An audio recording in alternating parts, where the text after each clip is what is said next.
Hi, I'm Scott Humphrey, CEO of the World Floor Covering Association, and this is Leadership Live. And this week on Leadership by the Letter, we have moved to the letter S, and the word is story. Now, if you've been watching Leadership Live throughout this year, you've heard me say multiple times how important it is that you are telling your story, because if you're not, there's still a story being told about you, but it's being told by somebody else, and often by someone who is not a fan of yours. And the story they're telling is vitally different than the one that you would tell. The definition of story says this: an account of past events in someone's life or in the evolution of something. That's right. So stories are not just about you, but your company has a story, your family has a story, the organizations you're part of, every entity has a story, your church has a story. What is the story you are trying to tell? And let me tell you this, and this is vitally important, please listen. If the story you tell and the story you live do not match up, then your credibility and your trust is gone. People do not develop relationships with people whose lives do not match the story that they tell. See, your story is vitally important for multiple reasons. Let me give you a few of those. First of all, your story tells who you are. I used to sit down on planes with people, and the first question I would ask, if I could tell there was someone who was willing to talk, I would say, tell me your story. I usually didn't have to explain that. They would go into maybe a major event that had happened in their life recently. That's the reason they were on the airplane.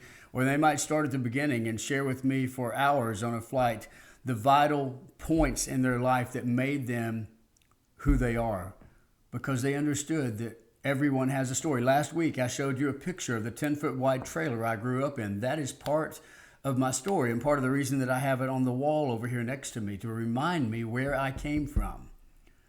Your story matters because it defines who you are. It tells the person you're meeting, or the people that you meet on a regular basis, or the community in which you live, who you are. Secondly, it celebrates your uniqueness. What is it about you that stands out? You don't have to ask people to share this, but typically when they're telling their story, they'll talk to you about the uniqueness of who they are, maybe a gift or a talent they have. And by the way, your company, your store also has a story. And I would tell you one of the most powerful things you can do is sit down with your staff and ask them to write out your story. And then ask people from the outside, your customers, what they think your story is. You may be surprised to see that those stories do not match up. And I've already told you, unless the life you live and the story you tell match up, you have no credibility. If the story you're trying to portray to your community is different from the one they are receiving, obviously we're not marketing it right, or we're not giving them the chance to understand us, or we need to do more to help people understand who we are. Third, I would tell you that your story reveals your values, the things that are important to you. You don't have to say that in the midst of telling your story. It just comes out because it's part of who you are.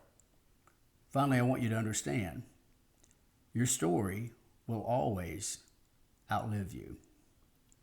That's right. Long after you're gone, people will still be talking about you and hopefully the positive impact that you had as a leader. We talked a few episodes ago about the dash. We talked about your birth date and your end date on a tombstone, but that dash in between is the life that you lived. That dash is your story. What kind of story do you want people to be telling about you after you're gone? And what are you doing today to make that a reality? You must be willing and able to tell your story. Carl Geary from Tracy City, Tennessee, had passed away a month before the election where he was running for mayor. And yet he won that election with 3 times the votes of the sitting mayor. Why? Because the story he told and the story he lived matched up, and he had such credibility. People said, hey, we know he's gone, but we believe in what he stood for. We always knew he was telling us the truth. Don't you want your story to say the same thing? That he or she was honest, that they had integrity, that they were driven, that they had a purpose, that part of their purpose was impacting the lives of those who worked with them, for them, and also those within their community and family. Listen, you've got a story, and it's being told whether you're telling it or not. Make sure the story that's being told is the one you want to be told because of the way that you live. And then go out there and lead.